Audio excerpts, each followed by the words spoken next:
there. I'm Stacy Carpenter. I am a college admission counselor from Carroll University. Carroll University is in Waukesha, Wisconsin, so we are about 5 hours away from the Twin Cities regional area. And I am actually here on behalf of a group called Twin Cities Regional Admissions Representatives. So while Carroll University is in Wisconsin, 5 hours away, there are actually a lot of admissions representatives who have people working here in the Twin Cities metro area to help high school students choose colleges that are a distance from the Twin Cities. So I'm one member of that group, and you can see we've got a lot of different members that are from colleges both inside of the state but outside the metro area and also outside of the state. So we're here to help you think about your college options. And I want to start today by talking to you about finding your college fit. So of course, there are lots of reasons that people think about going to college, and some of them are listed here. And they range from the very practical, like wanting to increase your earning power, wanting to prepare for a specific career, to some of the non-tangible, non-gradable sorts of things, like wanting to have that college experience, wanting to grow as a person, wanting to increase your knowledge, wanting to increase your connection with others. All of those kinds of things come into play when students are thinking about what the right college fit is for them. So as you're starting to think about college, I would encourage you to really start the process by thinking about yourself rather than thinking about specific colleges. So instead of going into a search engine and starting to type in, where is a good college for whatever, which is certainly something you can type. There are search engines that can help you with that are specific to colleges. I'd actually encourage you to maybe take a screenshot of this page and start by doing some reflection for yourself. I'd like you to look at the answers to each of these questions and maybe even literally write them down so that you know kind of where you are as a student and what's going to be a good fit for you. Not all of these things are going to matter to every student, and that's completely fine. So the first question on there, do I want a small or large college? There will be some of you out there that don't care about this piece at all, and that's fine, then skip it. But for some of you, you might know that you're a person who really benefits from having a close relationship with your teachers, and you want them to know your name, and you want them to know some about your background, and you want to be able to talk to them on a one-on-one basis. There are other students out there who don't care about that at all and want a college where every program, every activity, every option is available to them. They want that large space. So if that's something that matters to you, then that's a place to start looking. Only look at the smalls, only look at the larges. If it doesn't matter to you, then leave it blank. That's completely fine. But all of these things are things to start to think about. So when you start to picture college, it can be pretty overwhelming. There are a whole lot of choices out there. But if you start to narrow down things like, how far am I willing to go away from home? Do I want to go to a school that's really academically demanding, where I'm going to be working the whole time and really, putting in all the effort to excel? Do I want to go to a school where I'm a big fish in a small pond? Do I want to go to a school that has a hockey team because hockey is my very favorite thing?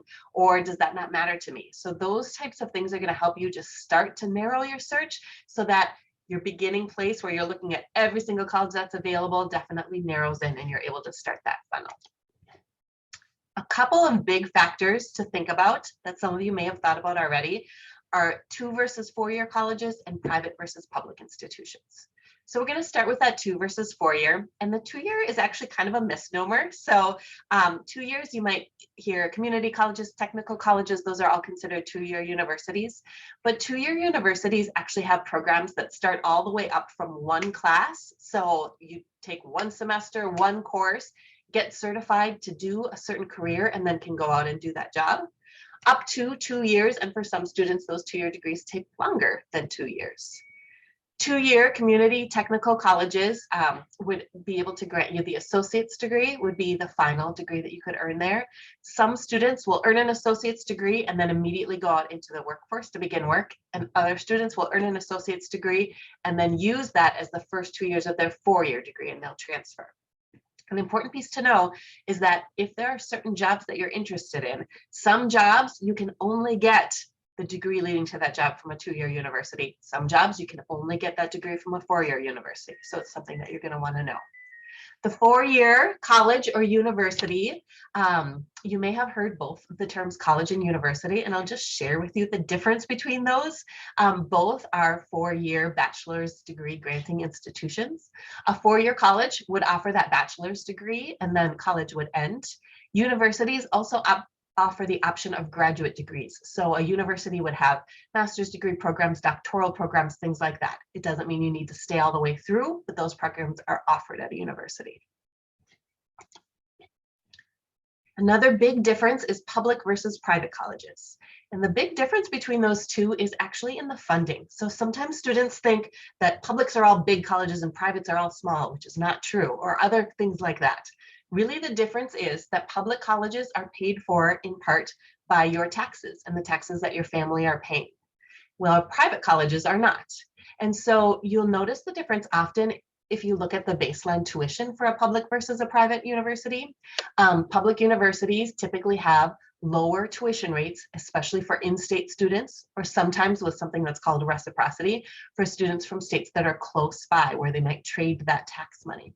Whereas private colleges have one set tuition for in-state or out-of-state students because the Minnesota tax money is not paying for that university. Private institutions do often have a price tag, a tuition tag that's higher. That said, there are often a lot of scholarships at private universities too. So individual students might bring the cost of a private university down to that of or below a public university. When you're starting to think about fit, you're going to be looking at these three things: whether a college is a good academic fit for you, if it's a good social fit for you, and if it's a good financial fit for you. And all three matter. So we're going to start by talking about the academic fit. And there's some really basic research that you can do to figure out academic fit. And the first one is actually the second listed there, but probably the most important basic research you'll do is if you know what you want to study in college or what job you want to have after college, making sure that a college has your major is the most important basic academic fit research that you can do. But you can go much further beyond that. So you might know about yourself that you're the kind of person who really thrives in a small class where there's lots of class discussion and you want to be able to have that experience. So you're going to be looking at class size. Or perhaps that's not something that matters to you. You might be someone who really benefits from having a drop-in center where people can read your essays, or where you can go to ask questions about math problems, or where you can get career counseling advice, those kinds of things. Those would all be things that you could look for if you know that that's a good fit for you.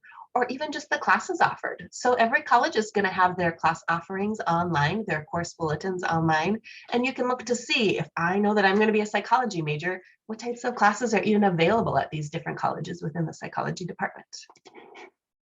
The next piece is social fit. So academics are very important. They're a big part of why you're choosing college, but they're actually not the only part. So depending on you and the type of student college you're looking for, the social piece is really important to a lot of students. So I, for example, work at a school that's considered residential. So that means that students are moving away to college. They're living in the dorms for 4 years or however long they live in the dorms. And so what that means is that college becomes their whole life. It's not just the class they're going to during the day, but it's the friends that they're meeting, it's their roommates, it's the activities that they're doing. So you want to make sure that's a good fit for you. So you can see some of the basic things that you can look for as far as just like numbers. What's the student body demographic breakdown, location, those kinds of things. But then you can also go even deeper in to look at things like housing options. So some colleges are going to have dorms specifically for certain students, like so an honors dorm perhaps, or a theater dorm or something like that, where students can really connect with other people similar to them. Colleges have different cultures. So what do students do on the weekend? What do they do in the evenings? What kind of student feels connected there is something that you're going to want to be looking for. And then financial fit is the last piece. And so again, doing some very basic, every college is going to share their tuition. And if they are a college where you would live there and eat there, their room and board costs. Room and board means your dorm room, so your housing, your rent, and board means food, your meals. So that those numbers are going to be posted on any college's website, in addition to scholarships, which are not always posted. So you can find those out by talking to an admissions representative. Sometimes you'll find them online, but depending on who you are as a high school student, how many scholarships could you possibly qualify for at that institution? And then you can go a lot deeper than that. So you can find out things about what percentage of students that are attending this college are qualifying for need-based aid. What percentage of students at this college are working to help pay for their college? What's the average loan debt that students are taking out to go to this college? Those kinds of deeper details will give you a fuller picture of the colleges that you're considering. I talked about online research. You're definitely going to be doing a lot of online research probably to figure some of these things out. And many schools have a program that you can do this research on. So if you talk to your school counselor, they'll be able to help you figure that out. But another way to really get a good sense of a college is to go on a college visit. And there's options for that. So for a lot of people, that means physically going to the college, being on the campus and talking to people on campus. But there are also a lot of virtual visits now where you can do that one-on-one with somebody through a video screen or by watching videos, that kind of thing. I'd really encourage you to do campus visits, and you can start anytime, and you can sign up for a college visit just by going to a college's website. On their little search engine, you can write the word visit, and it'll come up with a page where you can book yourself a college visit and go and attend. And there's a couple things on this list that are pretty basic for every college visit. So almost every college that you visit, you're going to tour the campus, and you're probably going to meet with an admissions officer. But you can do more, and I'd encourage you to do more. But often you have to ask for the more. So I really encourage students to ask for things like meeting with a professor, or even better, sitting in on a class. So if you know a certain major you want to study, you can ask for a one-on-one often to talk to that professor, or you can ask to go sit in on that class for the day and see what it would be like to be a student there. You can also often eat lunch on campus, which is a great opportunity to get that social feel. What is it like there? What are the students doing? How do they interact with each other? Are they friendly with each other? Do they all have their earbuds in and they're focused on their books? Kind of, what does that feel like? And is that the fit? Is that what you want your college to feel like? And then there's other things you can do while you're on campus too. Just simple things like looking at the signs around campus, seeing what kinds of event they're advertising, looking at the student newspaper if they have one, going to a social campus event to just get a feel of what it would be like to be a student there. While you're on that campus visit, or if you are talking to an admissions counselor, even on email or by phone, here's some questions that I would encourage you to ask. And please do feel comfortable to talk to your admissions counselor. So for example, I at Carroll University am the admission counselor for every Minnesota student. I live here in Minnesota. I just work with Minnesota students, and I just know Minnesota high schools. So anybody from Minnesota who's interested in Carroll can ask me questions, and I'll be their touch point person all the way through. And at any college, you're going to have an admissions counselor who is kind of assigned to you based on your region, probably. So depending on where the college is, it might be based on where you live in the Twin Cities. It might be based on being a Minnesota student. It might be based on being a Midwest student, but you can typically find that online and connect with a person on campus. Some of the kinds of questions you want to ask are listed here, and different ones might be important to you. But I would start with something like, why would a student go to this university? It's going to give you a great feel about what the draw is, and therefore, is that the kind of draw that you're looking for? Is that something that's a good fit for you? And then anything else on this list that's important to you, or things that are not. What do students do? What's the total cost of attendance?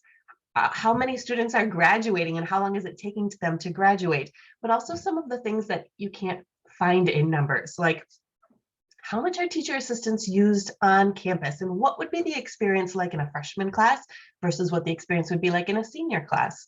What do students do in their activities? How many activities can an average student join? All those kinds of things that might be important to you.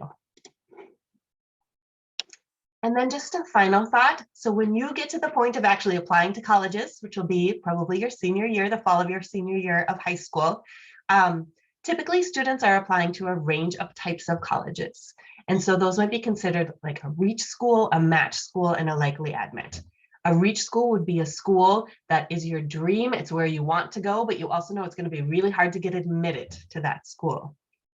A match school is a school where this type of student you were in high school is a great match for the type of student they're looking for. So you're kind of right on. And then a likely admit is a school where you feel like pretty confident that this is a school I'm going to be accepted to. This is going to be an option for me. As you're looking at those schools, it's really important that you have fit schools at each level. So I hear students sometimes talk about their likely admit schools as schools that they wouldn't want to go to. And there's no use wasting your time on an application to a school that you don't want to go to. There are schools out there that you would love that would be a likely admit. So make sure that you're thinking about those fit pieces at every level of college that you're looking at every college you're applying to. We won't do questions, obviously, because this is a video. So instead, I will just say thank you. I appreciate your time watching, and good luck to all of you as you're doing your college research. Wishing you all the best.